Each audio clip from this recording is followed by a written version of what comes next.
Shalom saudara, jumpa lagi dengan saya di Gitar Aroma. Dan kiranya Bapak Ibu, saudara dimanapun berada, dalam keadaan sehat, terlindungi, dan dalam kemurahan daripada Tuhan. Saat ini kita akan membaca dan merenungkan firman Tuhan. Saya rindu kita menyerahkan diri sebelumnya di dalam tangan kuasa Tuhan. Tuhan, kami memohon kasih karunia-Mu untuk menolong setiap kami, memberkati kami, ketika kami membaca dan merenungkan firman-Mu.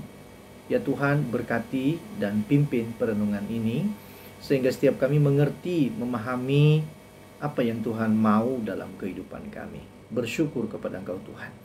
Di dalam nama Yesus Kristus kami berdoa. Amin. Saudara, mari kita membaca di dalam Mazmur pasal 50 ayat yang pertama sampai ayat yang ke-6. Mazmur 50 ayat yang pertama sampai ayat yang ke-6. Demikianlah firman Tuhan. Mazmur Asaf. Yang Maha Kuasa Tuhan Allah berfirman dan memanggil bumi, dari terbitnya matahari sampai kepada terbenamnya. Dari Sion puncak keindahan Allah tampil bersinar. Allah kita datang dan tidak akan berdiam diri.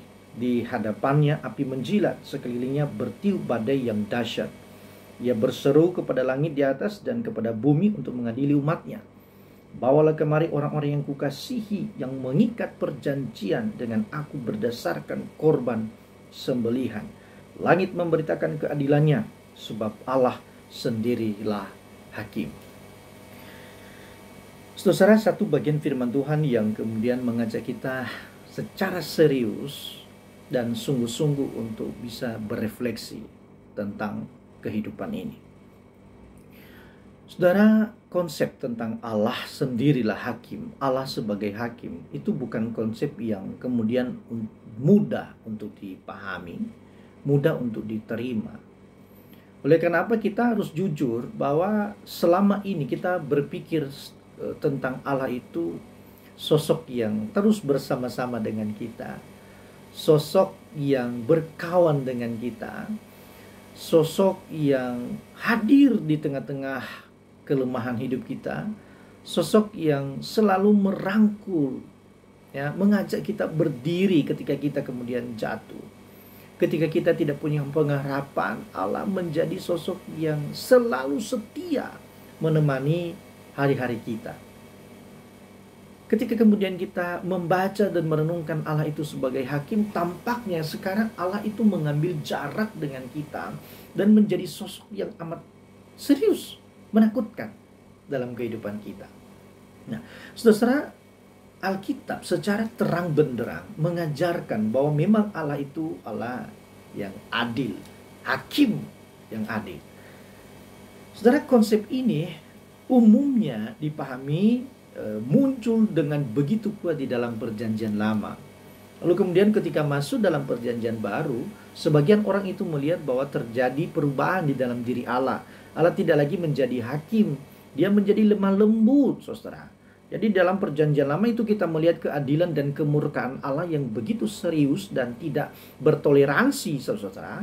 Tapi ketika masuk di dalam perjanjian baru itu kita melihat ada kasih karunia yang amat besar kepada setiap orang berdosa. Kita menyaksikan misalnya Yesus Kristus itu bersama dengan orang berdosa. Dia makan bersama dengan orang berdosa. Dia hidup bersama dengan orang berdosa, saudara. Ya.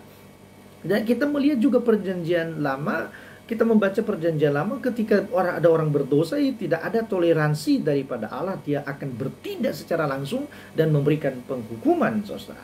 Nah, ini bagaimana? Maka beberapa orang itu menduga bahwa Allah perjanjian lama itu berbeda dengan Allah perjanjian baru, karena ada perubahan di sana, perubahan sifat, perubahan karakter. Saudara, tidak. Sekali lagi, Allah sebagai hakim, penghakiman Allah itu justru kita menemukan secara serius, kental, dan kuat sekali di dalam perjanjian baru, saudara. Ketika kemudian kita membaca Injil, Yesus seringkali di sana menggunakan istilah murka, menggunakan istilah penghakiman hari terakhir. Jadi, tidak ada perbedaan, saudara. Ya, Allah PL sama dengan PB. Nah, oleh karena apa? Kita melihat masalah keadilan atau Allah sebagai hakim itu memang ada kekeliruan di sana. Ada keterkeliran dalam pikiran kita ketika kita mencoba memahami Allah itu sebagai hakim. Saudara, selain itu juga kegagalan kita di dalam memahami Allah sebagai hakim, kita menyaksikan realita atau fenomena di kehidupan berbangsa atau ketika kita datang di tempat pengadilan, ya. Maka Alkitab itu secara terang sebetulnya mengatakan bahwa di tempat pengadilan itu tidak ada keadilan. Di mana kita mencari keadilan, di dunia ini tidak ada keadilan. Ya, saya ingat ya ketika misalnya kasus Ahok ya dulu, kasus Pak Ahok. Jadi ketika ia diadili dengan secara tidak adil, saudara, maka serentak sebagian besar orang-orang Kristen, orang-orang percaya yang saya kenal pada waktu itu, saudara, lalu kemudian menuliskan di status, di Facebook, di WA, segala macam di media sosial bahwa semua keadilan sudah mati, diputar balikan, ya, di tempat kita ingin mencari keadilan sudah tidak ada lagi keadilan di sana, di pengadilan tidak ada keadilan. Semua orang berduka ketika tidak ada keadilan, saudara. Nah, ini kadang-kadang membawa kita untuk memahami Allah, bahwa kadang-kadang kita ketika datang di hadapan Allah, rasanya kok Allah tidak adil, kok Allah tidak bertindak, saudara. Nah, di dalam bagian ini, Asaf itu memunculkan bahwa sebetulnya Allah sendirilah yang menjadi hakim. Ya, dan ketika kemudian dikatakan Allah sebagai hakim, saudara, maka keputusan-keputusan daripada Allah itu adalah dari fakta yang amat serius. Dia tahu, dia yang maha tahu, yang maha mengerti, yang tahu ketika kita berdiri, tahu ketika kita duduk, tahu ketika kita berbaring, tahu ketika kita berjalan. Bahkan dalam Mazmur 139 itu dikatakan ketika kita mau mengeluarkan kata-kata dari lidah kita, Allah tahu. Kita mau ngomong apa itu Allah tahu, saudara. Maka dari kemahatauannya itu, maka keputusan, keadilan, pertimbangan yang diberikan oleh Allah itu pasti adil. Lalu kemudian ketika dikatakan bahwa Allah itu sebagai hakim, maka dia punya otoritas, saudara. Oleh karena apa? Hakim dalam zaman dulu itu, saudara, memiliki otoritas yang amat serius. Ya, hakim itu bisa memutuskan hidup mati daripada seseorang. Maka ketika kemudian kita melihat dalam penggambaran atau gambaran Yesus soal hakim yang tidak adil itu, kita melihat ya gambaran bahwa seorang perempuan janda meminta terus-menerus kepada hakim yang tidak adil itu untuk kasusnya itu, perkaranya itu diadili. Kenapa? Karena ia melihat bahwa memang otoritas keberadaan hidupnya di hadapan hakim itu, saudara, itu tidak berdaya. Hakim itulah yang punya otoritas, yang punya keputusan di dalam kehidupannya. Maka Allah dikatakan sebagai hakim, maka itu punya otoritas, punya kewenangan di dalamnya. Nah, saudara, menarik sekali ketika kemudian kita membaca Mazmur 50 ayat 1 sampai ayat yang ke-6 ini. Saudara, ini merupakan Mazmur Asaf. Ya, Asaf itu orang yang suka berefleksi, ya, dan dia ada di dalam bait Allah. Kalau kita membaca di dalam Mazmur 73, saudara, itu tulisan Asaf yang sangat reflektif sekali sebetulnya. Bagaimana dia melihat dirinya dan bagaimana ia kemudian melihat Allah. Dalam bagian ini juga sebetulnya ingin mengajak kita berpikir dengan serius tentang kehidupan kita. Nah, saudara, ayat 1 sampai ayat yang ke-6 sebetulnya menjadi payung dari ayat 7 sampai ayat yang ke-20, ayat yang ke-21. Ya. Menjadi payungnya. Lalu kemudian ayat yang ke-22 nanti sampai ayat yang ke-23 sekali lagi itu bicara tentang keadilan Allah. Nah, ayat 1 sampai ayat yang ke-6 itu bicara tentang siapa Allah. Dan di sana dikatakan, saudara, dia itu adalah Allah sendiri, adalah hakim. Di dalam ayat yang ke-6, sebab Allah sendirilah hakim. Bagaimana kemudian Allah sendiri hakim itu, saudara? Itu dijelaskan di dalam ayat 1, 2, 3. Ya, 4 dan 5, ya.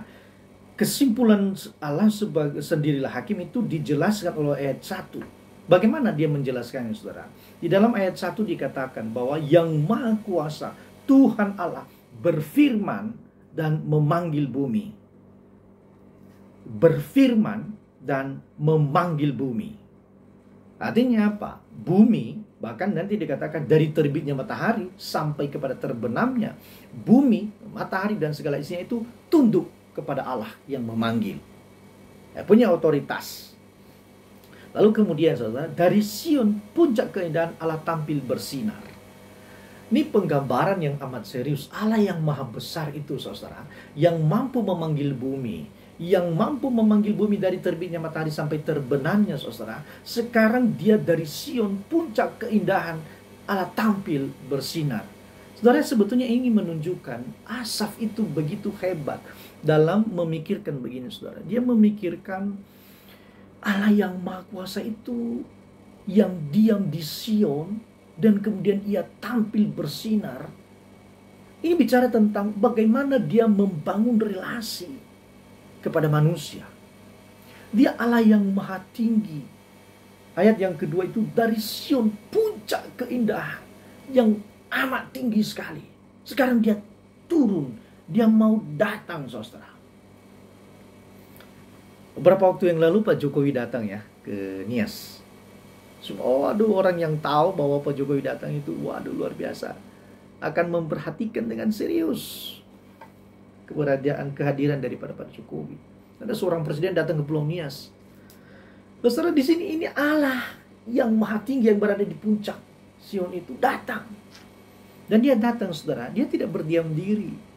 Maka itu sebabnya Allah hakim itu, hakim yang benar itu tidak berdiam diri dia. Dia datang dan tidak berdiam diri, di hadapannya api menjilat, sekelilingnya bertiup badai yang dahsyat.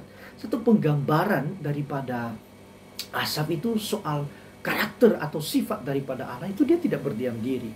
Nah ini menjadi penghiburan sebetulnya bagi setiap kita, bahwa Allah yang kita sembah itu bukan Allah yang diam. Yang mungkin kita punya pengalaman saudara, kita punya pengalaman tertentu.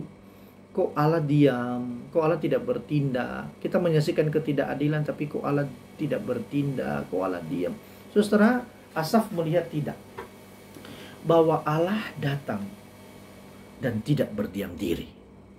Di hadapannya api menjilat, sekelilingnya bertiup badai yang dahsyat. Dan dia berseru kepada langit di atas dan kepada bumi untuk mengadili umatnya. Nah, saudara yang dikasihi oleh Tuhan, lalu kemudian dari relasi dari Allah yang maha tinggi itu masuk, turun dan ingin berelasi, ingin menghakimi daripada umatnya, saudara, menilai umatnya itu. Kemudian dia katakan, bawalah kemari orang-orang yang kukasihi, yang mengikat perjanjian dengan aku berdasarkan korban sembelihan. Ada panggilan daripada Allah untuk kemudian kita datang di hadapannya. Kita orang yang dikasihinya. Saudara, orang yang dikasihi oleh Allah itu orang-orang yang kemudian mengalami kasih karunia daripada Allah. Ya, setiap orang yang kemudian menjadi milik Allah itu tidak datang dengan sendirinya. Itu dipanggil oleh Allah. Kemudian orang itu datang percaya kepada Allah, saudara, berbalik dari dosa-dosanya, itu tidak datang dari moralnya. Itu tidak datang dari kekuatannya sendiri, tetapi sekali lagi itu datang daripada Allah. Yesus bahkan pernah berkata bahwa tidak ada seorang pun yang datang kepada Bapa kalau tidak ditarik oleh Bapa sendiri. Tidak ada seorang pun yang mampu mengerti rencana Allah kalau Allah sendiri tidak berfirman dan tidak menyingkapkan hal itu kepadanya. Maka kita bersyukur orang-orang yang dikasihi oleh Dia. Kita dipanggil untuk kemudian diarahkan, saudara. Dan dia katakan, bawalah kemari orang-orang kuasa yang mengikat perjanjian dengan aku berdasarkan korban sembelihan. Lalu kemudian dia bicara tentang Allah sendirilah hakim. Apa maksudnya, saudara? Bahwa kita tidak bisa munafik di hadapan Allah. Kita tidak bisa beribadah kepada Tuhan, datang di hadapan Tuhan itu secara formalitas. Ini perlu ada keseriusan, perlu ada kesungguhan. Ada evaluasi yang amat serius dalam hidup kita. Itu yang dikatakan ayat yang ke-16 sampai ayat yang ke-20, saudara. Nah, ketika engkau datang di hadapan Allah, jangan berpikir bahwa Allah tidak bertindak. Dia tahu sembunyikan apa di hidup kita ini. Dia tahu. Seperti yang saya katakan dari awal, saya kutip tadi Mazmur 139, saudara. Ketika kita duduk, Dia tahu. Ketika kita berbaring, Dia tahu. Ketika kita berjalan, Dia tahu. Apapun yang kita kerjakan.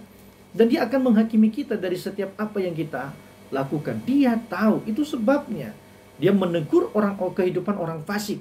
Bahkan mungkin kehidupan kita, saudara. Yang pada saat ini Dia tegur, Dia ingatkan kita, apa urusanmu menyelidiki ketetapanku, dan menyebut-nyebut perjanjianku dengan mulutmu. Padahal engkau membenci teguran loh. Engkau mengesampingkan firmanku loh. Apa urusanmu? Ini serius sekali, saudara. Wahai engkau yang membenci Tuhan, yang membenci teguran, yang tidak suka dengan firman Tuhan, yang kalau dengar khotbah itu cuma 5 menit udah kayak cacing kepanasan. Ya, kalau ditegur dari mimbar misalnya, kebenaran-kebenaran itu disingkapkan, ya, maka kita tidak suka dengan pendetanya. Saudara, apa urusanmu? Apa urusanmu? Sementara engkau engkau membenci teguran daripada Allah, engkau mengesampingkan firman daripada Allah. Engkau mencuri, jika engkau melihat pencuri, engkau berkawan dengan dia. Jika engkau melihat orang yang berzina, engkau berkawan dengan orang yang berzina. Mulutmu penuh dengan kejahatan, lidahmu penuh dengan tipu daya. Engkau duduk dan mengata-ngatai saudara-saudaramu, memfitnah anak ibumu. Itulah yang kau lakukan. Dan kata Tuhan, tetapi aku berdiam diri. Tapi jangan berpikir aku sederajat dengan engkau. Aku bertindak, kata Tuhan, saudara. Aku akan menghukum engkau dan membawa perkara ini ke hadapanmu. Tidak ada toleransi dosa di hadapan Allah. Tidak ada toleransi ketidakbenaran di hadapan Allah. Karena dia adalah hakim yang benar, yang punya pertimbangan, yang mengetahui, saudara, segala sesuatu itu secara objektif. Maka ini yang kemudian dikatakan oleh Asaf kepada jemaat, kepada warga, kepada masyarakat Israel pada waktu itu. Hati-hati loh dengan hidupmu ini. Allah itu yang maha tahu. Allah yang maha tahu, dan dia tidak berdiam diri. Dia akan membawa perkara itu di hadapan kita, saudara. Ya, maka ayat yang ke-7 sampai ayat yang ke-15 itu adalah perintah. Ya, bagaimana orang itu menjaga hidupnya, membangun kesalehan hidupnya. Dalam ayat yang ke-7, ya, kata Tuhan, aku tidak meminta korban sembelihanmu, tapi hidupmu itu dibawa di hadapan Allah. Hidupmu itu dipersembahkan sebagai korban kepada Allah. Hidupmu itu sebagai pembayaran atas nazar kita. Apa maksudnya dalam bagian ini, saudara? Korban sembelihan, korban kepada Allah. Artinya memang kehidupan kita itu sebagai korban kepada Allah. Dulu, saudara, ya, dulu itu darah binatang yang kemudian dipersembahkan di hadapan Allah. Roma 12 itu ayat 1 ke 2 itu kembali mengingatkan kita, persembahkanlah tubuhmu sebagai persembahan yang hidup secara total kepada Allah. Artinya apa? Hidup kita itu ditentukan oleh Allah. Seluruh pergerakan kita itu ditentukan oleh Allah, dinilai oleh Allah, diperhatikan oleh Allah. Maka memang harus serius dia, saudara. Oleh karena apa? Dia adalah Allah hakim yang adil, yang akan membawa setiap perkara kita di hadapan kita, dan dia menilai, memutuskan dengan adil dan benar. Jadi ketika kita kemudian, ini menjadi jaminan bagi setiap kita, saudara, ketika kita kemudian mengalami masa sulit, diperlakukan secara tidak adil, maka pengharapan kita kepada Allah yang adil. Yesus Kristus itu hakim yang adil. Dan saudara, dia adil sekali dalam keputusannya. Maka kita mestinya bersandar kepada dia, bergantung kepada penghakimannya. Kita perlu mempersiapkan diri setiap waktu berhadapan dengan Allah di dalam Yesus Kristus. Kita mencari keadilan di dalam dunia yang tidak ada. Kita punya sosok tertentu, hakim yang adil dalam dunia ini pun punya kelemahan. Hanya Yesus Kristuslah hakim yang adil, yang sempurna, utuh, dan pertimbangannya itu tidak dolak-dalik. Keputusan-keputusan daripada Tuhan Yesus Kristus itu tidak dolak-dalik, tidak memihak, saudara. Dia adil, dia sungguh adil dalam kehidupan kita. Maka itu menjadi penghiburan kepada setiap kita, bahwa Allah adil menjamin keadaan kita. Di pihak yang lain juga menjadi peringatan. Allah adil artinya jangan main-main. Serius, sungguh-sungguh. Karena dia tidak ada toleransi terhadap dosa. Dosa tetap dosa. Kebenaran tentu diapresiasi. Maka itu sebabnya, saudara, pada ekspresi kita terhadap Allah sendirilah hakim, maka memang kita harus hati-hati dalam seluruh kehidupan kita. Bertindak bahwa Allah mengetahui. Bertindak Allah tahu keadaan kita. Bertindaklah karena memang tidak ada yang tersembunyi di hadapan Allah. Kita tidak perlu munafik di hadapan Allah. Kita tidak perlu menghiasi make up diri kita di hadapan Allah. Seluruh keberadaan kita itu adalah keberadaan di hadapan Allah yang akan menghakimi setiap kita. Nah, saudara, ketika setiap orang percaya, setiap orang Kristen memiliki konsep membangun kehidupan bahwa di hidup kita ini hidup di hadapan Allah yang adalah hakim, maka mestinya kita menjaga diri dari apa yang dimaksudkan di dalam ayat yang ke-17. Kita tidak membenci teguran, kita tidak membenci firman Tuhan. Kita tidak mengesampingkan firman Tuhan. Kita tidak berkawan dengan pencuri. Kita tidak berkawan dengan orang-orang yang korupsi. Kita tidak berkawan dengan orang-orang yang suka berzina sehingga kita juga ikut dalam perzinahan. Kita tidak terlibat dengan orang-orang yang membiarkan mulutnya itu mengatakan kejahatan, yang membiarkan lidahnya itu dihiasi atau dikontrol oleh tipu daya. Tidak, saudara. Dan kita tidak mengata-ngatai saudara kita sendiri, saudara anak ibumu sendiri. Kita tidak mengalami itu karena kita tahu bahwa setiap perbuatan, setiap perkataan kita itu dihakimi, dibawa di hadapan kita oleh Allah yang adil itu. Hati-hati. Mari kita berdoa. Tuhan tolong kami, Tuhan berkati, Tuhan pimpin, ajar kami terus-menerus Tuhan memiliki hati yang sungguh-sungguh takut di hadapan-Mu. Terima kasih Tuhan. Kami serahkan seluruh kehidupan kami dalam nama Yesus Kristus Tuhan kami. Amin.